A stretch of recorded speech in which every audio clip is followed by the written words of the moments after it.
Juk pasižiūrėkit, mes paskutiniu laiku kažkodėl tai atsirado toks pranešimas, kad pas mus bitininkystės ūkiai lyg tai reiškia labai išsiparduoda, nu, žodžiu, žemės ūkio ūkiai reiškia išsiparduoda. Ir mums yra sakoma, ajajai, per daug atsirado konkurencijos. Pasirodo pas mus, kas rupūžėlę veikia šitą bitininkystės produkciją, kad jinai damaž tampa neapsimoka laikyti bičių pas save.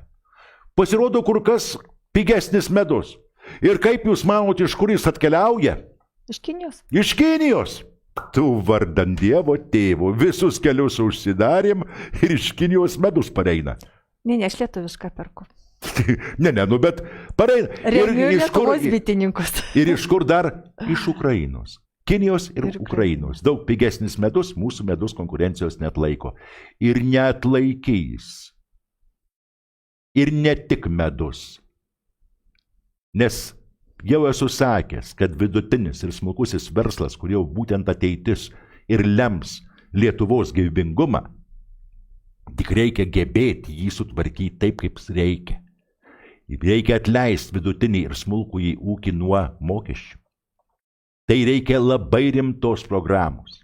Ir ne tik tai. Ir nekilnojamo turto mokestį, jeigu pakabint, vėl reiškia jis, tuom, kai jisai atskirtinumą nemažina, o didina, tai yra jau pats principas neteisingas. Ir tai yra visuose mūsų ūkio segmentuose. Mes kuriam tai, kas Lietuvai kaip valstybei didžiąja dalimi yra nenaudinga.